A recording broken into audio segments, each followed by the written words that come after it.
നമസ്കാരം.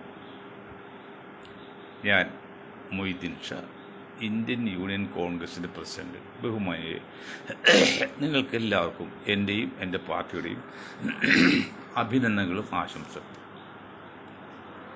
2 ദിവസം മുൻപ് ചങ്ങമ്പുഴ കൃഷ്ണപിള്ളയുടെ ചരമദിനമായിരുന്നു. അദ്ദേഹത്തിൻ്റെ ആത്മാവിന് ഒരിക്കൽ കൂടി നിത്യശാന്തി നേർന്നുകൊണ്ട് തുടങ്ങാം. പണ്ടൊരിക്കൽ മല്ലനും മാധവൻ്റെ കഥ പറയും. നിങ്ങൾക്കറിയാവുന്ന ചുരുക്കി പറയാം. മല്ലനും മാധവൻ, മല്ലൻ എന്ന് പറഞ്ഞാൽ ശക്തവാൻ, മാധവൻ പാവപ്പെട്ടു. അത് ഒരുമിച്ച് യാത്ര പോവാണ്. അപ്പോൾ ഒരു കരടി ആക്രമിക്കാൻ വന്നു. വന്നപ്പോൾ മല്ല ചാടി മരത്തിൽ കയറി. മാധവൻ ചത്തുപോലെ കിടന്നപ്പോൾ ആ കരടി ചെവിയിൽ മന്ത്രിച്ചു തന്നെ. കണ്ടോ, ആത്മാർത്ഥ സുഹൃത്തുമ്പിൽ വ്യത്യാസം. ഞാൻ വന്നപ്പോൾ മല്ലൻ സ്വയരക്ഷയ്ക്ക് വേണ്ടി മരത്തിന് മുകളിൽ കയറി. നിങ്ങൾ ചത്തോന്ന് കിടക്കുന്നു. അപ്പോഴാണ് നമ്മൾ കൂട്ടുകാരെ തിരഞ്ഞെടുക്കുമ്പോൾ വളരെയധികം ആത്മാർത്ഥമായിട്ട് നോക്കണം. ഇത് പറയാൻ കാരണം, കേരളത്തിൽ അല്ലെങ്കിൽ ഇന്ത്യയിലും കാര്യമല്ല, ഈ കേരളത്തിൽ മാത്രമേ ഉള്ളൂ കൃസംഖികളും പിന്നെ കാസയും. ആർക്ക് വേണ്ടിയാണ് അവർ സൃഷ്ടി എന്നുള്ളത് സാമാന്യ ബുദ്ധി നഷ്ടപ്പെട്ടില്ലെങ്കിൽ സംഘപരിവാറും BJP ഗ്രൂപ്പും പഠിക്കണം. ഉദാഹരണം പറഞ്ഞാൽ, നാളെ ഇന്നിപ്പോൾ ഏതാണ്ട് ഇന്ത്യ ഗവൺമെൻറ് ഇറാൻ അനുകൂലമാണ്. പിന്നെ ഇസ്രായേലിനെ ശത്രുവായി പ്രഖ്യാപിച്ചിട്ടില്ലെന്ന് മാത്രമേ ഉള്ളൂ. ഇന്നല്ലെങ്കിൽ നാളെ ഇസ്രായേലിനെ ശത്രുവായി പ്രഖ്യാപിക്കേണ്ടി വരും ഇന്ത്യ ഗവൺമെൻറ്റിന്. എന്തുകൊണ്ട്? ബുദ്ധിയുള്ള സംഘപരിവാർ, RSS അല്ലെങ്കിൽ BJP നിങ്ങൾ മനസ്സിലാക്കണം. എന്തിനു വേണ്ടിയാണ് കൃസംഖി ഉണ്ടായത്, കാസ ഉണ്ടായത്? ഇസ്രായേലിൻ്റെ സംരക്ഷണത്തിന് വേണ്ടി അമേരിക്കയുടെ സപ്പോർട്ട് കൂടി ഇന്ത്യയിൽ നിന്ന് ഇന്ത്യ ഭരിക്കുന്ന RSSൻ്റെ രഹസ്യമായിട്ടും പരസ്യമായിട്ടുള്ള പിന്തുണയ്ക്ക് വേണ്ടി തുടങ്ങിയ ചില ദുഷ്ടലാക്കുള്ള പ്രസ്ഥാനങ്ങളാണ് ഈ കൃസംഖിയും കാസയൊക്കെ. ഞാൻ ഇത് പറഞ്ഞു കേട്ടോ, സംഖ്യകളോടാണ്, അല്ലാതെ കൃസംഖിയോട് പറഞ്ഞിട്ടും കാര്യമില്ല, കാസോട് പറഞ്ഞിട്ട് കാര്യമില്ല. അവർക്ക് ലക്ഷ്യങ്ങളുണ്ട്. നമ്മുടെ അയൽപക്ക രാജ്യങ്ങൾ, ബംഗ്ലാദേശ് ഇപ്പോൾ ഏതാണ്ട് നമുക്ക് ഏതായാലും ശത്രുത എന്ന് പറയുന്നത് അനുകൂലമല്ല. നേപ്പാളും അത്ര ഇതില്ല, ബർമയും അത്രയില്ല. പിന്നെ മ്യാൻമാർ പറഞ്ഞു. പാകിസ്ഥാൻ നമ്മുടെ ശത്രുവായിട്ടാണ് പ്രഖ്യാപിച്ചിരിക്കുന്നത്. തുർക്കി ആണെങ്കിൽ പാകിസ്ഥാൻ അനുകൂലമായി അമേരിക്കയ്ക്ക് ചായവ്, പിന്നെ ഇന്ത്യക്ക് എതിരെ. തുർക്കിക്കൊന്നും ഒരു കാരണവശാലും ഇന്ത്യ പാകിസ്ഥാൻ യുദ്ധത്തിൽ പാകിസ്ഥാൻ്റെ പക്ഷം നിൽക്കേണ്ട ആവശ്യമുണ്ടായില്ല. നിങ്ങൾക്ക് ഇറാൻ നിന്ന് നിഷ്പക്ഷം നിൽക്കായിരുന്നു, അതവർ തെറ്റ് ചെയ്തു. പക്ഷെ പിന്നെയുള്ള ഇറാൻ, എല്ലാ നിലക്കും നമ്മൾ സഹായിച്ച രാജ്യമാണ് ഇറാൻ. അവിടെ ഭരിക്കുന്നത് സംഘിയുടെ ഭാഷയിൽ പറഞ്ഞാൽ ജിഹാദികളാണ്, അല്ലെങ്കിൽ മുസ്ലിങ്ങളായിരുന്നു മാത്രമേ ഉള്ളൂ. അത് സാധാരണ മുസ്ലിം അല്ല, ഇതാണ് ഷിഹാക്കളാണ്. ഷിഹാക്കളും സുന്നികളും തമ്മിൽ അടിസ്ഥാനപരമായ ചില വ്യത്യാസമുണ്ട്. സുന്നികളെ കുറച്ചുകൂടി വിശ്വസിക്കാനും അല്ലെങ്കിൽ ആത്മാർത്ഥ കാണിക്കാൻ നല്ല ഷിഹാക്കളാണെന്ന് അവർ പറയും. ഒന്ന് പോട്ടെ. ഇപ്പോൾ ഇസ്രായേലിന് പ്രവൃത്തി എന്താണ് ഇറാനിൽ അവർ ഉദ്ദേശിക്കുന്നത്, എന്താണ് അമേരിക്ക ഉദ്ദേശിക്കുന്നത്? എൻ്റെ പൊന്ന് സ്നേഹിതന്മാരെ, RSSനെ ഞാനൊരു മുഖ്യ ശത്രുവായിട്ടൊന്നും കാണുന്നില്ല. പക്ഷേ നിങ്ങളുടെ ചില പോളിസി എതിർക്കുകയും ചെയ്യുന്നു. നിങ്ങൾ ശ്രദ്ധിക്കണം. ഇപ്പോൾ അവിടെ ഭരിക്കുന്ന ആ രാജ്യം ഭരിക്കുന്ന കക്ഷി ഖമേനിയാണ്. അതിനു മുമ്പ് ഷാ പഹലവി ആയിരുന്നു അവിടെ ഭരിച്ചിരുന്നത്, രാജകുടുംബം. ആ ഷാ പഹലവി എന്നാൽ ഇസ്രായേലും അമേരിക്കയും ബ്രിട്ടനും പാശ്ചാത്യ രാജ്യങ്ങൾക്ക് എല്ലാം വേണ്ടപ്പെട്ട ആളാണ്. ഇന്ത്യയുടെ മിത്രമായിരുന്നില്ല. ആ ഷാ പഹലവിയുടെ മകനുണ്ട്, 10-40 വർഷക്കാലം അമേരിക്ക ചെല്ലും കൊടുത്തി വളർത്തിയ അമേരിക്കൻ നോമിനി.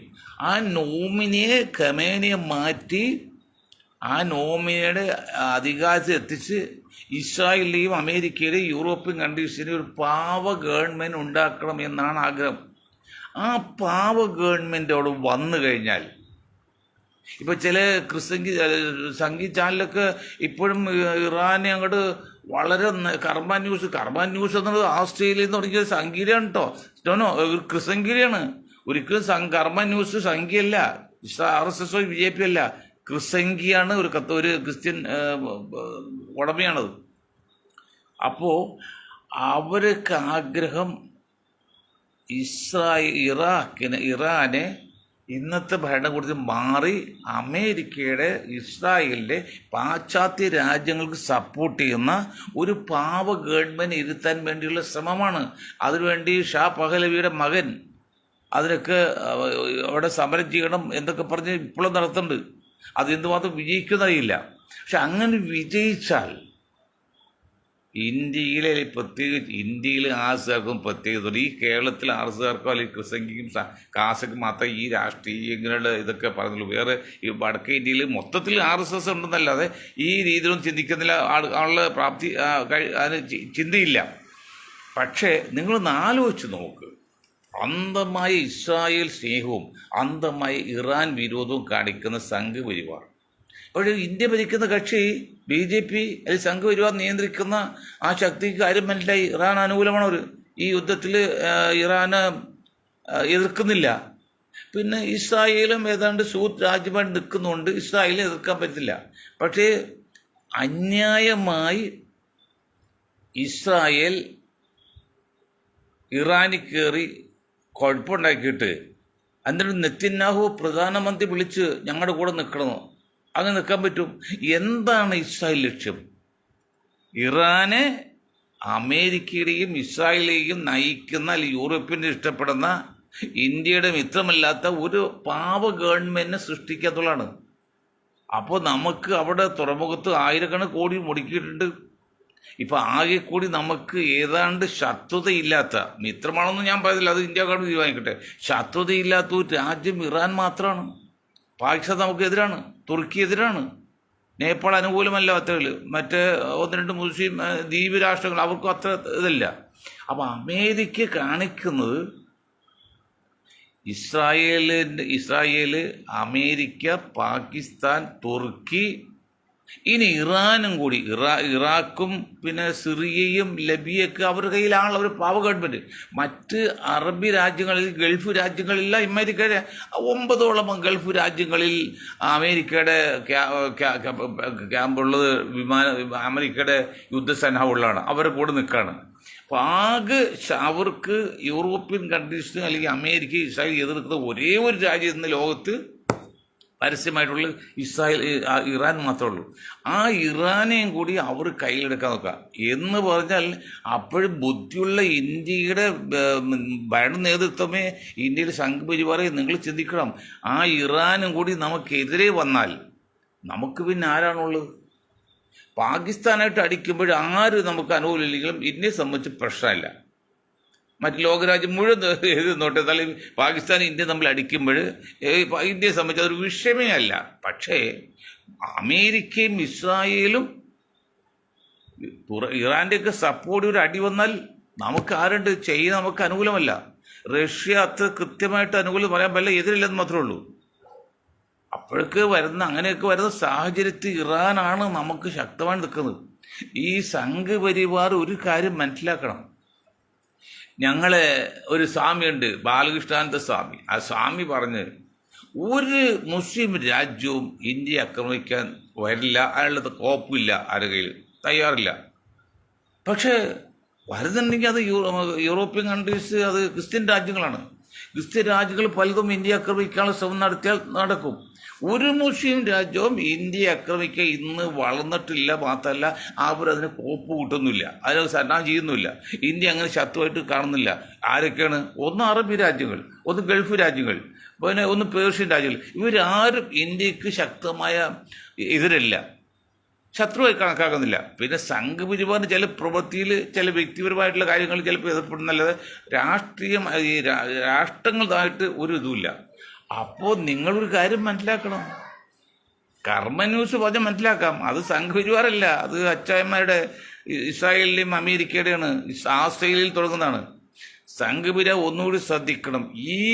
ഇന്നലെ ഞാൻ പറഞ്ഞ അറബി രാജ്യങ്ങളോട് ഈ സമയത്ത് നിങ്ങൾ ഇറാനെ സഹായിച്ചില്ലെങ്കിൽ ഇറാൻ ഇപ്പോൾ എല്ലാം ശരിയാണെന്നല്ല പറയുന്നത്, സഹായിച്ചില്ലെങ്കിൽ നിങ്ങൾ ഇത് വലിയ മണ്ടത്തരവും. അതുപോലെ ഈ സമയത്ത് ഇറാന് ഇന്ത്യ ഗവൺമെൻറ് പരസ്യമായിട്ടും വ്യക്തമായിട്ടും സപ്പോർട്ട് ചെയ്തില്ല. എന്തെങ്കിലും കാരണവശാൽ അവിടുത്തെ ഭരണം ഷാ പഹലവി ഏറ്റുകഴിഞ്ഞാൽ, അല്ല ഇന്നത്തെ ഖമേനി പുറത്തു പോയാൽ, ഷാ പഹലവി ഏറ്റുകഴിഞ്ഞാൽ തികച്ചും ഇന്ത്യക്കൊരു പ്രശ്നമാണ്, ഒരു അമേരിക്കൻ ചായവാണ്, ഇസ്രായേൽ ചായവാണ്. ഇത് എന്നെപ്പോലും കൊച്ചു മനുഷ്യൻ പറഞ്ഞ് മനസ്സിലാക്കണം. അല്ലാതെ ഇന്ത്യ ഗവൺമെൻറ്റിനും മോഡിജിക്കും RSSനൊക്കെ അറിയാമല്ലോ. പക്ഷെ കേരളത്തിൽ സംഘപരിവാർ പലർക്കും ഇപ്പോഴും അറിയില്ല. അവരിപ്പോഴും ഇസ്രായേലിന് വേണ്ടി പുറവിളി വിട്ടാണ്. ഇനി ഒരു കാര്യം പറയാം, ഒരു സമയത്ത് പരസ്യമായിട്ട് ഇറാന് ഇന്ത്യ ഗവൺമെൻറ്റും ഇന്ത്യയിലെ സംഘപരിവാറും അനുകൂലിച്ചു കഴിഞ്ഞാൽ അപ്പോഴറിയാം കാസിയുടെയും ക്രിസംഗരുടെയും ലക്ഷ്യം എന്തായെന്നുള്ളത്. നിങ്ങൾ മനസ്സിലാക്കണം, ഒരു മുസ്ലിം രാഷ്ട്രവും ഇന്ത്യക്ക് പരസ്യമായിട്ട് രഹസ്യമായിട്ട് എതിർക്കാനോ ആക്രമിക്കാനോ വരില്ല. പണ്ട് മുഗൾ ചക്രവർത്തിമാരൊക്കെ വന്നു വെച്ചാൽ അത് ഇവിടെ വന്ന് ഭരിച്ചെങ്കിൽ അവർ ഇന്ത്യ നശിപ്പിച്ചിരുന്നില്ല. ഇന്ത്യ അവർ അന്നാണ് ഏറ്റവും കൂടുതൽ ഒരു വരുമാനം ഉണ്ടായത്. അവർ ഭരിച്ച 1000 വർഷക്കാലം വരുമാനം. ബ്രിട്ടൻ വന്നാണ് ഇവിടുത്തെ എല്ലാം കട്ടുകൊണ്ട് ഈ പട്ടിയും ദാരിദ്ര്യമാക്കി നശിപ്പിച്ചു കളഞ്ഞ് കൊണ്ടുപോയത്. ഇന്നും അവർക്ക് താല്പര്യമുണ്ട് ഇന്ത്യയെ കൈയെടുക്കണം. ഈ ഇറാനെ എടുത്തുപോലെ ഇറാനെ എടുക്കാൻ ശ്രമിക്കുന്ന പോലെ ഇറാഖിനെ എടുത്തുപോലെ ഇന്ത്യയും അവരുടെ പാവ ഗവൺമെൻറ് ആകുന്നു. മോഡി ഗവൺമെൻറ് അമേരിക്കയായിട്ട് സഖ്യമൊക്കെ ഉണ്ട്, ഇതൊക്കെ ഉണ്ട്. പക്ഷെ അത് അമേരിക്കയുടെ പാവ ഗവൺമെൻറ് ഇല്ല, ശക്തമായ ഒരു ഗവൺമെൻറ്റാണ് ഇപ്പോൾ.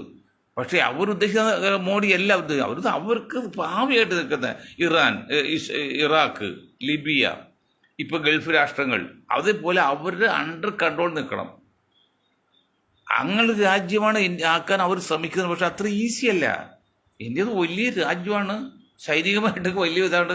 അമേരിക്കയൊന്നും അന്ന് ഈസി ആയിട്ടൊന്നും ആക്രമിക്കാൻ പറ്റത്തില്ല. അപ്പോൾ പിന്നെ അവർ ചെയ്താണ് ഇറാൻ എടുക്കുക. ഇറാനും കൂടി അങ്ങോട്ട് വഴങ്ങിക്കഴിഞ്ഞാൽ പിന്നെ അവരെ സംബന്ധിച്ച് ആരും ശത്രുതയില്ല. പിന്നെ അവർക്ക് റഷ്യയും ചൈനയും മാത്രമേ ഉള്ളൂ, പിന്നെ നോർത്ത് കൊറിയ. ഇന്ത്യയെ അങ്ങനെ ഒരു ശത്രുവായിട്ട് അവരും കാണുന്നില്ല, നമ്മളും കാണുന്നില്ല അമേരിക്കയായിട്ട്. അപ്പോൾ ആകെ ഒരു എതിർപ്പ് ഉണ്ട് എന്ന് പറയുന്നത് ഈ പറയുന്ന ഇറാനാണ്. ആ ഇറാൻ്റെ ഭരണകൂടത്തെ താഴെ ഇറക്കി ഷാ പഹലവി ഏൽക്കാനാണ് അമേരിക്ക ശ്രമിക്കുന്നത്, ഇസ്രായേൽ ശ്രമിക്കുന്നത്. അതിന് ഗവൺമെൻറ് ഓഫ് ഇന്ത്യ ഗവൺമെൻറ് ഇന്ത്യയിലെ സംഘപരിവാരം കൂട്ടു നിൽക്കണമെന്നുള്ള ചിന്തിക്കേണ്ടത്. അത് കൂട്ടുനിൽക്കുന്ന ബുദ്ധിയാണോ എന്ന് ചിന്തിക്കുക. ഇപ്പം അത് സംഘപരിവാറിലെ ബുദ്ധിജീവികൾ ചിന്തിച്ചു തുടങ്ങി, അവർ ചാനലൊക്കെ പറഞ്ഞു തുടങ്ങി. ഇപ്പോൾ ചില സംഘപരിവാർ ചാനലൊക്കെ ഇത് ഞാൻ ഈ പോയി തന്നെ അവരും പറയുന്നുണ്ട്. വളരെ വ്യക്തിയോട് പറഞ്ഞ് മനസ്സിലാക്കണം. മാത്രമല്ല സംഘീയ അനുഭാവികളായ അല്ലെങ്കിൽ RSS അനുഭാവികളോടൊക്കെ മനസ്സിലാക്കാൻ വേണ്ടി അവർ വിശദമായിട്ട് കൊടുക്കുന്നുണ്ട്. നമ്മളെ സംബന്ധിച്ച്, ഇന്ത്യയെ സംബന്ധിച്ച്, അല്ലെങ്കിൽ സംഘപരിവാറിനെ സംബന്ധിച്ച് ഇറാൻ്റെ ഇപ്പോഴത്തെ ഭരണകൂടമാണ് നമുക്ക് സുരക്ഷിതം. ഇത് ഇപ്പോഴത്തെ ഭരണകൂടം മാറ്റിക്കഴിഞ്ഞാൽ വേറെ ഭരണകൂടം ഷാ പഹലവിയുടെ മകനാണ്. അത് അമേരിക്കയുടെയാണ്, ഇസ്രായേലിലാണ്, പിന്നെ അമേരിക്കൻ പാവ ഗവൺമെൻറ്റാണ്. അതുകൊണ്ട് വേണോ എന്ന് ചിന്തിക്കണം. വളരെ ഗൗരവമുള്ള കാര്യമാണ്, വളരെ ഗൗരവമുള്ള. അത് തന്നെ വേറൊരു കാര്യം ഞാൻ പറഞ്ഞല്ലോ, ഇന്ത്യ ഗവൺമെൻറ്റിൻ്റെ സമ്മതത്തോടു കൂടിയാണെങ്കിൽ ഇപ്പം ഞങ്ങളൊന്നും പറയുന്നില്ല. കാരണം ഭരിക്കുന്ന ഗവൺമെൻറ്, ഇപ്പോൾ നമ്മുടെ കാന്തോയത്തിൻ്റെ മകൻ പറഞ്ഞ പോലെ ഭരിക്കുന്ന ഗവൺമെൻറ് അംഗീകരിക്കുക എന്നുള്ളത് ഈമാൻ്റെ ഭാഗമാണ്. ഞങ്ങൾ മുസ്ലിം അതല്ലെങ്കിൽ ഈമാൻ്റെ ഭാഗം ഞങ്ങൾ ആ ഗവൺമെൻറ് അംഗീകരിക്കുകയാണ്, തെറ്റി ശരി പറയാം. അതുപോലെ ഇന്ത്യ ഗവൺമെൻറ് അംഗീകരിച്ചാണ് ബ്രിട്ടൻ്റെ ആ പിന്നെ അനുവാദത്തോടെയാണ് ബ്രിട്ടൻ്റെ ആ വിമാനം ട്രിവാൻഡ്രം എയർപോർട്ടിൽ വന്ന് കിടക്കുന്നതെങ്കിൽ ഞങ്ങളെ സംബന്ധിച്ച് ഒരു പരാതിയില്ല, അത് ഗവൺമെൻറ് നോക്കിക്കോളും. അല്ലെങ്കിൽ അതിൻ്റെ പുറകിൽ വലിയ വലിയ കാര്യങ്ങളുണ്ടാവും. ഒന്നുകൊണ്ട് കാര്യങ്ങൾ പറയാം. ദീകുകാർഷ നമ്മുടെ തിരുവനന്തപുരത്തിൻ്റെ 350 കിലോമീറ്ററേ ഉള്ളൂ. അവിടെ 50, 60, 50 കാലഘട്ടത്തിൽ പറ്റാൻ തുടങ്ങും. 70 കാലഘട്ടത്തിൽ അവിടെ ഒന്ന് അവർ അമേരിക്കൻ പട്ടാളത്തിൻ്റെ ക്യാമ്പ് ഹൗസ്, എത്രയോ കപ്പൽ വ്യൂഹമാണ് അവിടെ. നമ്മുടെ ഇന്ത്യ പാകിസ്ഥാൻ യുദ്ധത്തിന് അവിടെ നിന്നാണ് അവരെ 7ാം കപ്പൽപ്പടയൊക്കെ ഇന്ത്യ അറേബ്യൻ കടലിലേക്ക് വന്നത്. അവിടെ നിന്ന് പറയുന്നത് വന്നൊരു വാർത്ത ഉണ്ടായിരുന്ന പത്രത്തിൽ, നിങ്ങൾ ശ്രദ്ധിച്ചിട്ടറിയില്ല, ഓർക്കണമെന്നറിയില്ല, തെറ്റാണ്, നിങ്ങൾ ക്ഷമിക്കണം. എനിക്ക് രാജ്യത്തെ കഴിഞ്ഞ് മറ്റൊന്നുമില്ല, ഏറ്റവും വലുത് എനിക്ക് രാജ്യം തന്നെയാണ്, നമ്മുടെ ജന്മനാട് തന്നെയാണ്. ബാക്കി എവിടെ തേനും പാലും ഒഴിയിട്ട് ഒരു കാര്യമില്ല. നമ്മൾ രാജ്യത്തെ അങ്ങേറ്റം സ്നേഹിക്കുന്നു, നമ്മുടെ ജീവനേക്കാൾ സ്നേഹിക്കുന്നു. നമ്മുടെ അറേബ്യൻ കടലിലുള്ള എണ്ണ നിക്ഷേപം അവിടെ ചോർത്തിക്കൊണ്ടു പോകുന്നുണ്ടെന്നൊരു ആരോപണം അന്നുണ്ടായിരുന്നു, വർഷങ്ങൾക്ക് മുമ്പ്. അത് പിന്നെ അന്ന് കോൺഗ്രസ് ഗവൺമെൻറ് ഭരിക്കുന്നത് എന്തോ അങ്ങനെ പിന്നെ അങ്ങോട്ട് വലിയ മുന്നോട്ട് പോയില്ല. അത് തന്നെയല്ല, ആ ദ്വീപ് അവർ കൈവശപ്പെടുത്തി അവിടെയുള്ള ആയിരക്കണക്കിന് അവിടുത്തെ പൂർവികരായ പിന്നെ ട്രൈബുകൾ, അതിൽ അവിടുത്തെ പൂർവികർ വലിയ വിദ്യാഭ്യാസമില്ലാതെ അവരൊക്കെ കൊന്നും നാട് വീടിച്ചുമാണ് അമേരിക്ക അത് കൈവശപ്പെടുത്തിയത്, 7 കപ്പൽപ്പടയൊക്കെ നിൽക്കുന്നത്.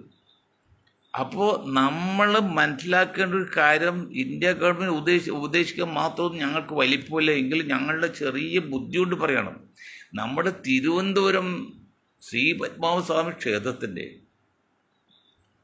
ക്ഷേത്രത്തിൽ ഉണ്ട് എന്ന് പറയുന്ന വിലമതിക്കാൻ പറ്റാത്ത കോടാനുകോടി രൂപയുടെ മൂല്യമുള്ള സ്വർണ്ണങ്ങളും രത്നങ്ങളും ഉണ്ടെന്ന് പറയുന്നു. അതാണ് പറയുന്നത്, ആരും കണ്ടിട്ടില്ലെന്നോ. അതും വിമാനത്താവളം തമ്മിൽ ഏതാനും കിലോമീറ്റർ പോലും ദൂരമില്ല, ഏതാനും കിലോമീറ്റർ മാത്രമേ ദൂരമുള്ളൂ. ഈ വന്ന വിമാനം അത് എന്തെല്ലാം സന്നാഹമുള്ളതാണ്. ചില വിമാനങ്ങൾക്ക് ഭൂമിയിൽ അടിയിലേക്കുള്ള 10-100 കിലോമീറ്റർ അടിയിൽ പോയി എടുക്കാനുള്ള സെൻസർഷിപ്പുള്ള പിന്നെ ഇതിൻ്റെ ക്യാമറയൊക്കെ ഇട്ടെന്ന് പറഞ്ഞത്. ചില വിമാനങ്ങളിൽ, എല്ലാ വിമാനം എനിക്കറിയില്ല. അപ്പോൾ അത് തന്നെയല്ല, ഇനി യുദ്ധം ചെയ്യുകയാണെങ്കിൽ ഇസ്രായേലും ഇറാനും യുദ്ധത്തിൽ അമേരിക്ക പക്ഷപാതം ചേർക്കുകയാണെങ്കിൽ ഇത് ബ്രിട്ടൻ്റെ കപ്പലിൽ നിന്ന് വന്ന വിമാനമാണ്. ഒരു ബ്രിട്ടനെ പോലുള്ള ആ യുദ്ധക്കപ്പലിൽ നിന്ന് ഇന്ധനം തീർന്നൊരു വിമാനം വന്നു എന്നൊക്കെ പറയാൻ നമുക്ക് വിശ്വസിക്കാൻ പ്രയാസമാണ്. എന്തേ നമ്മുടെ രാഷ്ട്രീയ നേതാക്കൾ, എന്തേ നമ്മുടെ ചാനലുകാർക്ക് അതിനെക്കുറിച്ചൊരു ചർച്ച വയ്ക്കാത്ത അല്ലെങ്കിൽ ചിന്തിക്കാത്തത്? അതിൽ ഒരുപടി ദുരൂഹതയുണ്ട്. നമ്മളൊരിക്കലും ഗവൺമെൻറ് വിമർശിച്ച് പറയുന്നല്ല, ഗവൺമെൻറ് അനുകൂലിക്കുന്നതിലൂടെ പറയുകയാണ്. അതിലൊക്കെ സത്യാവസ്ഥ കണ്ടുപിടിക്കണം. അവിടെയൊക്കെയാണ് ഈ കാശയുടെ പ്രവർത്തനം, ക്രിസ്ത്യയുടെ പ്രവർത്തനമൊക്കെ ഉദ്ദേശിക്കുന്നത്. ഇന്നൊരച്ഛൻ പറഞ്ഞേ, ഇസ്രായേലിൽ ഇറാൻ്റെ മിസൈൽ വന്ന് അപകടം പറ്റി എപ്പോൾ അത് ശരിയല്ല, മനുഷ്യർ ദോഹിക്കാൻ പാടുള്ള ആപത്താണ്, അത് ചെയ്യരുത്, ആര് വന്നാലും ബുദ്ധിമുട്ടല്ലേ, അതുകൊണ്ട് നിങ്ങളത് സപ്പോർട്ട് ചെയ്തെന്ന് പറഞ്ഞ് സമ്മതിച്ചു. അച്ഛ പാതിരി അത് നമ്മൾ 100% സമ്മതിച്ചു. അങ്ങനെയെങ്കിൽ 2-2.5 വർഷമായിട്ട് ഗസയിലെ ജീവനുള്ള മനുഷ്യനെ കൊല്ലാക്കൊല ചെയ്തപ്പോൾ, ജീവനും കൊണ്ട് ഓടിയപ്പോൾ, അച്ചോ എവിടെയായിരുന്നു അച്ഛ? ഞാൻ സ്നേഹം കൊണ്ട് ചോദിക്കണേ, വെല്ലുവിളിക്കല്ല, സ്നേഹം കൊണ്ട് ചോദിക്കുക. ഈ അച്ഛനെ കാണുമ്പോൾ തന്നെ കണ്ടത് നല്ല ഒരു ജിമ്മണാള്, നല്ല തടിച്ച് കൊഴുത്ത് തിന്ന് ചേർത്തിരിക്കുന്ന അച്ഛനെ പോലുള്ള ചോദിക്കുകയാണ്, നിങ്ങൾ എവിടെയായിരുന്നു? ആയിരക്കണക്കിന് 10,000-കണക്കിന് മനുഷ്യ ജീവനെ കരുതി കൂട്ടി കൊന്നപ്പോൾ, ജീവനും കൊണ്ട് കുഞ്ഞുമക്കൾ ഓടിയപ്പോൾ, റോസാപുഷ്പം പോലെ 100 കണക്കിന് 1000 2 വയസ്സിൽ താഴെയുള്ള കുഞ്ഞുമക്കളുടെ ശവം ക്രിസ്മസ് പിന്നെ നക്ഷത്രം പോലെ കാണിച്ചപ്പോൾ എവിടെയായിരുന്നു അച്ഛൻ ഈ സ്നേഹമൊക്കെ? അവരും മനുഷ്യല്ലായിരുന്നോ? ഒരു കാര്യം മനസ്സിലാക്കണം, എല്ലാ ആക്ഷനും റിയാക്ഷൻ എന്ന് പറയുമ്പോഴേ നീതി വേണമെന്നുണ്ട്, അത് എല്ലാവർക്കും തുല്യമാകണം. അല്ലെങ്കിൽ ഇരുന്നില്ലെങ്കിൽ അവിടെ പട്ടിയേറി ഇരിക്കുന്ന പറയുമ്പോൾ, അല്ലെങ്കിൽ ദൈവകോപം അല്ലെങ്കിൽ പ്രകൃതി കോപം ഉണ്ടാകും. അത് ചില വിശ്വാസിയാണ് ഈ ദൈവത്തിന് പറയും, വിശ്വാസമില്ലാത്ത പ്രകൃതിയാണ്. അങ്ങനെ നീതിയുണ്ട് ലോകത്ത്. കാരണം ഞാൻ കഴിഞ്ഞ ദിവസം പറഞ്ഞു, 2 വയസ്സിൽ താഴെയുള്ള 10,000-കണക്കിന് കുട്ടികൾ മരിച്ച് അങ്ങ് അവർക്ക് സ്വർഗത്തിലാണെന്നാണ് ഇസ്ലാം മത വിശ്വാസം അനുസരിച്ചത്. അവിടെ ചെല്ലുമ്പോൾ അവർ പടച്ചവരെ കണ്ടിട്ടുണ്ടെങ്കിൽ ഞങ്ങൾ എന്തിനാണ് ഞങ്ങളെ കൊന്നതെന്ന് ചോദിച്ചാൽ, അത് സൃഷ്ടാവല്ലേ ദൈവം ഈശ്വരൻ അവന് കൈയൊഴിയാൻ പറ്റുമോ? അവർ കണ്ണീരിന് ഉത്തരം ഉണ്ടാവില്ലേ? ഇന്ന് ജീവനും പിടിച്ചുകൊണ്ട് ഇസ്രായേൽ ഓടാണ്. നമുക്ക് സങ്കടമുണ്ട്, ഒരു സംശയക്കാത്തില്ല. ഇന്നലെ പറഞ്ഞ പോലെ അങ്ങനെ അവരെ ഓട്ടം കാണാൻ നമുക്ക് വാസ്തു സങ്കടമുണ്ട്. പക്ഷേ ഈ സങ്കടം എല്ലാവർക്കും ഒരുപോലെയാണെന്ന് പറയണം. അച്ഛനായും കൊള്ളാം, സന്യാസിയായാലും കൊള്ളാം, മൗലിയായാലും കൊള്ളാം. ഏത് പുരോഹിത വർഗ്ഗമാണെങ്കിലും തിന്ന് സിഗിച്ച് ജനങ്ങളെ പറ്റിച്ച് തിന്നാണ് ഈ 3 വർഗ്ഗങ്ങളും. ക്രിസ്ത്യൻ, മുസ്ലിം, ഹിന്ദു എല്ലാ പുരോഹിതന്മാരും നാട് നന്നാക്കാനല്ല, സ്വയം രക്ഷക്കും സൂഹിക്കുക മാത്രമാണ്. നിങ്ങൾ അത് എന്തേ നിങ്ങൾക്ക് ദൈവം കഴിവും ആരോഗ്യവും സമ്പത്തും തന്നപ്പോൾ നിങ്ങൾ എന്തേ പ്രതികരിച്ചില്ല? ഇപ്പം ഇസ്രായേൽ മക്കളെ നിങ്ങൾ ഓടുന്നുണ്ട്, പെൺകുട്ടികളൊക്കെ നല്ല സുന്ദരിയായ പെൺകുട്ടികളൊക്കെ സങ്കടപ്പെട്ട് കാണുമ്പോൾ നമുക്ക് സങ്കടമുണ്ട്. സുന്ദരിയായിട്ട് മാത്രമല്ല, മനുഷ്യരായതുകൊണ്ട്. നിങ്ങൾ എന്തേ കാണാതെ പോയി? 10,000-കണക്കിന് കുഞ്ഞുമക്കൾ, വികലാംഗർ പട്ടിക കെട്ട് കരുതി കെട്ടി കൊല്ലാൻ വേണ്ടി ശ്രമിച്ച് ഏതാണ്ട് 60,000 പേരെ കൊന്നതിന്, 1,00,000 പേരോളം ആൾക്ക് പരിക്ക് പറ്റിയതിന്, ആ ബിൽഡിംഗ് നശിപ്പിച്ചതിന് ഇസ്രായേലിന് ചെലവായ എമൗണ്ട് എത്ര ലക്ഷം കോടി ഡോളർ മെഷീനും അല്ലെങ്കിൽ വിമാനമാണ്. അതിൽ ഒരു വിമാനത്തിന് കാശ് ഉണ്ടായിരുന്നെങ്കിൽ നിങ്ങൾക്ക് ഇതുപോലെ 10 ഗസയെ വിലക്ക് വാങ്ങിക്കായിരുന്നു. ഞാൻ ആ കണക്ക് ഒന്നുകൂടി പറയാണ്. 50,000-60,000 ആൾക്കാരെ കൊന്നു, 1,00,000-ഓളം പേരെ പരിക്ക് പറ്റി, ഒരേതും ബിൽഡിംഗ് നശിപ്പിച്ചു. ഇതിനു വേണ്ടി ഇസ്രായേൽ ചെലവാക്കിയ പണം അമേരിക്കയുടെ പണമാണ്. എത്ര ലക്ഷം കോടി ഡോളറാണ്. കണ്ടില്ലേ, ഒരു വിമാനത്തിന് 1000-1500 കോടി വിലയുണ്ടെങ്കിൽ എത്ര വിമാനം നശിപ്പിച്ച്, ടാങ്കർ എന്തെല്ലാം. ആകെ കൊന്ന എത്ര പേരാണ്? 60,000 താഴെ, 1,00,000 പേര് പരിക്ക് കിട്ടി. അപ്പോൾ ഒരാൾ കൊല്ലുന്നതിന് ഏതാണ്ട് കോടിക്കണക്കിന് ചിലവാക്കിയിട്ടുണ്ട്. എന്നിട്ട് നേട്ടം എന്താ കിട്ടിയത്? എന്ത് ഇസ്രായേൽ നേട്ടം കിട്ടി? അതേസമയം ആ പൈസയുടെ 10-1 പൈസ ഉണ്ടെങ്കിൽ ഗസയെ പോലുള്ള ഒരു ലോകത്തൊരു രാജ്യം തന്നെ വാങ്ങിക്കായിരുന്നു. അപ്പോൾ ആരാണ് ബുദ്ധി? നമ്മൾ പറയുന്നു, നമ്മൾ ഒരാളെ നശിപ്പിക്കുമ്പോൾ നമുക്ക് നേട്ടം നോക്കണം. നമുക്ക് നേട്ടമില്ലെങ്കിൽ ആ നശിപ്പിക്കുന്ന ഒരു യുക്തിയില്ല, ബുദ്ധിയില്ല. അതാ ഞാൻ സദ്ദാമിനെ കുറിച്ച് കുറ്റം പറഞ്ഞപ്പോൾ പണ്ടെന്ന് പറഞ്ഞത്, സദ്ദാം ഒരു സ്കഡ് മിസൈൽ ഉണ്ടാക്കി. ഇറാനെ പോലെ അത്ര ശക്തിയൊന്നുമില്ല. അത് ലോറിയിൽ കൊണ്ടുനടക്കാം, അവിടെ വിടാം, പ്രത്യേക സ്റ്റേഷനൊന്നും വേണ്ട. ആ സ്കഡ് മിസൈല് സദ്ദാം കണ്ടുപിടിച്ചപ്പോൾ ഇസ്രായേല് അതിനെ എതിർക്കാവുന്ന ശക്തിയുള്ള മിസൈലുള്ളത് അമേരിക്കയാണ്. അത് പാട്രിയോട്ട് മിസൈലിനാണ്. ഇപ്പോൾ നിങ്ങൾ പറഞ്ഞായിരിക്കും 10-30 വർഷം മുമ്പല്ലേ. പക്ഷെ ആ പാട്രിയോട്ട് മിസൈൽ വിലക്ക് ചോദിച്ചു ഇസ്രായേൽ, അമേരിക്ക കൊടുത്തില്ല. പക്ഷെ സദ്ദാമിൻ്റെ ഒരു സ്കഡ് ഇസ്രായേൽ വീണ് 10 ഞാറുമുടി കരിഞ്ഞു പോയപ്പോൾ ഇസ്രായേലിന് അമേരിക്ക സാധനം കൊണ്ട് വെറുതെ കൊടുത്ത് മാത്രമല്ല എറക്ട് ചെയ്ത് കൊടുത്ത്. എറക്ട് ചെയ്യാന്ന് വെച്ചാൽ നമ്മൾ വണ്ടി വാങ്ങിച്ച ഡ്രൈവറെ കൊടുക്കുമ്പോൾ അല്ലെങ്കിൽ പെട്രോളിങ് കാശ് കൊടുക്കുമ്പോഴേ അങ്ങനെ കൊടുത്തു. അപ്പോൾ ആര് നേടിയോടെ? സദ്ദാമിന് എന്ത് നേടി? ഇസ്രായേലിൽ നേടി. അതാണ് നമ്മൾ ഒരാളെ എതിർക്കുമ്പോൾ നമുക്ക് നേട്ടമുണ്ടോ നോക്കണം. നമുക്ക് നേട്ടമില്ലെങ്കിൽ മറ്റാൾ നശിപ്പിച്ചിട്ട് എന്ത് കാര്യം? അവിടെയാണ് ചിന്തിക്കേണ്ടത്. അപ്പോൾ അത്ര സങ്കീർണമായി ലോകം പോവാണ്. തന്നെയല്ല, ജപ്പാനിൽ രണ്ടാം ലോക മഹായുദ്ധത്തിന് മുമ്പ് ജപ്പാൻ വ്യാവസായികമായിട്ട് വളരെ ഉന്നതയിൽ എത്തിച്ച് അവർ 2 കാര്യം കണ്ടുപിടിച്ച് കാർ ഓടിക്കുന്നത്. ഒന്ന് 2 സ്പ്രിങ്. നമ്മുടെ വാച്ച് വർക്ക് ചെയ്യാണ്ടല്ലേ, കീ കൊടുക്കുക വാച്ച്, 2 സ്പ്രിങ് മാത്രമേ ഉള്ളൂ, വേറെ ഒരു യന്ത്രവും അതിലില്ല. അത് വീല് ഘടിപ്പിച്ചു, അത് ഒരു സ്പ്രിങ് ചുരുങ്ങുമ്പോൾ മറ്റേ സ്പ്രിങ് അഴിയും, മറ്റേ അഴിയും വെച്ചോളൂ. അങ്ങനെ ഡബിൾ 2 സ്പ്രിങ് വെച്ചിട്ട് അങ്ങനെ ഒരു കാർ കയറി കഴിഞ്ഞാൽ പിന്നെ അമേരിക്കയുടെ ലക്ഷങ്ങൾ വിലയുള്ള കാർ ചിലവാകുമോ? അത്. മറ്റൊന്ന്, ജപ്പാൻ കണ്ടുപിടിച്ച് വെള്ളം, അതിപ്പോൾ പല പരീക്ഷ നടത്തി, വെള്ളത്തിൽ നിന്ന് ഹൈഡ്രജൻ എടുത്തിട്ട് പിന്നെ H2 ആണല്ലോ. H2 എന്ന് പറഞ്ഞാൽ ഒരു ഭാഗം ഹൈഡ്രജൻ, 2 ഭാഗം ഒരു ഭാഗം ഓക്സിജൻ, ഒരു ഭാഗം ഹൈഡ്രജൻ H2O, 2 ഭാഗം ഓക്സിജനും. അതിൽ വെള്ളത്തിൽ നിന്ന് ഹൈഡ്രജൻ വേർതിരിച്ചെടുത്തിട്ട് അതുകൊണ്ട് ഓടിക്കുന്ന യന്ത്രമുണ്ട്. ഇതൊക്കെ വെച്ച് അമേരിക്കയുടെ വാഹനം പോകാതെ വന്ന്. അപ്പോൾ ഒരു കാരണവശാലും ജപ്പാൻ നിന്നാൽ അമേരിക്ക തകർന്നു പോകുന്നതുകൊണ്ടാണ് അവസാനം കൊണ്ട് ഹിരോഷിമയും നാഗസാക്കിയിലും ബോംബ് കിട്ടി നശിപ്പിച്ചാണ്. ഈ നിലക്ക് പോയാൽ എൻ്റെയൊക്കെ ഭയം എന്താണെന്ന് വെച്ചാൽ, ഹിരോഷിമയിൽ നാഗസാക്കിയിലും അമേരിക്ക ബോംബ് ഇട്ടുപോലെ ഈ കേസിൽ ഇപ്പോൾ ഇസ്രായേൽ അത്ര ജയിക്കുന്നില്ല. അങ്ങനെ വന്നാൽ അമേരിക്ക എല്ലാ സന്നാഹമായിട്ട് വന്നിട്ടുണ്ട്. 2-3-4 കപ്പൽ, അത് വഹിക്കുന്ന ശക്തിയുള്ള കപ്പലാണ്.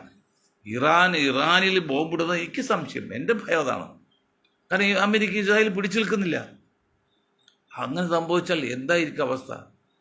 ഇന്നലെ ഞാൻ പറഞ്ഞ്, ഇങ്ങനെ ബോംബിട്ട സ്ഥലത്തൊക്കെ ദശലക്ഷക്കണക്കിന് വർഷങ്ങൾ കഴിഞ്ഞാൽ മാത്രമേ, എന്നാൽ പോലും ഒരു ജീവൻ്റെ അംശം ഉണ്ടാവില്ല, പച്ചപ്പുണ്ടാവില്ല, വലിയ ജീവൻ ഉണ്ടാവുന്നത്.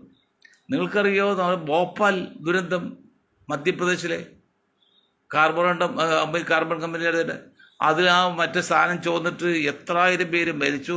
ഇപ്പോഴും തോന്നുന്നു 85-ലാണ്, 25-15, അതായത് 40 വർഷം കഴിഞ്ഞത്. 40 വർഷം കഴിഞ്ഞിട്ടും അവിടുത്തെ ഒരു ജനവാസവും ഇല്ല. അതൊരു കിലോമീറ്ററാണ് ഉള്ളിൽ. അന്ന് അതിന് മാനേജിങ് ഡയറക്ടർ പോയത് പ്രധാനമന്ത്രിയുടെ കാറിലാണ് എയർപോർട്ടിൽ കൊണ്ടാക്കി അമേരിക്ക വിട്ടെന്ന് പറഞ്ഞാണ്. നമ്മുടെ ഭരണകൂട പ്രധാനമന്ത്രി അന്ന് ഇതാണ് നരസിംഹ റാവു ആയിരുന്നല്ലോ. ആയിരക്കണക്കിന് 10,000 ആൾക്കാർ കൊന്ന് ജീവനില്ലാത്ത അവസ്ഥയാക്കിയിട്ട് എന്ത് നഷ്ടമായി ഇപ്പോഴും കാര്യം നഷ്ടപരിഹാരം കൊടുത്തിട്ടില്ല. അത് അമേരിക്കൻ കമ്പനിയാണ്. അമേരിക്കൻ രക്ഷപ്പെടുത്തി രാത്രി അതിൻ്റെ MD അല്ലെങ്കിൽ കേസെടുത്ത് അകത്തിരുന്നു. അതുപോലെയാണ് ഭരണകൂടങ്ങൾ കാലാകാലങ്ങളിൽ ഈ വൻതൂക്കളെ സാമ്രാജ്യത്വ ശക്തികളെ രഹസ്യമായിട്ട് പരസ്യമായിട്ട് സഹായിക്കുന്നത്. ഇതൊക്കെ അറിയാതെ നിങ്ങൾ പോകരുത്. അപ്പോൾ കേരളത്തിലെ അല്ലെങ്കിൽ ഇന്ത്യയിലെ സംഘപരിവാർ കേന്ദ്ര ഗവൺമെൻറ് BJP ഗവൺമെൻറ് എല്ലാം മനസ്സിലാക്കേണ്ടത് ഈ കാസിയുടെയും ക്രിസ്ത്യയുടെയൊക്കെ ഉദ്ദേശം എന്താണെന്ന് മനസ്സിലാക്കാൻ നിങ്ങൾ ഇറാനെ പരസ്യമായിട്ട് സഹായിച്ചു വന്നു കഴിഞ്ഞാൽ അപ്പോൾ അറിയാം അവരെന്താണ് അവരുടെ ലക്ഷ്യം. അവിടെ അന്ധമായിട്ട് മുസ്ലിങ്ങളെല്ലാം ഇന്ത്യയിൽ RSSകാരൻ്റെ ശത്രുക്കളെന്നും RSS അല്ല ഇന്ത്യയിലെ മുസ്ലിങ്ങൾ ശത്രുക്കളെന്നും രണ്ടു കൂട്ടും മനസ്സിലാക്കണം. യഥാർത്ഥ ശത്രു ആരും നിങ്ങൾ മനസ്സിലാക്കി രണ്ടു കൂട്ട് പ്രവർത്തിച്ചിട്ട് മുന്നോട്ട് പോകണമെന്ന് പറഞ്ഞുകൊണ്ട്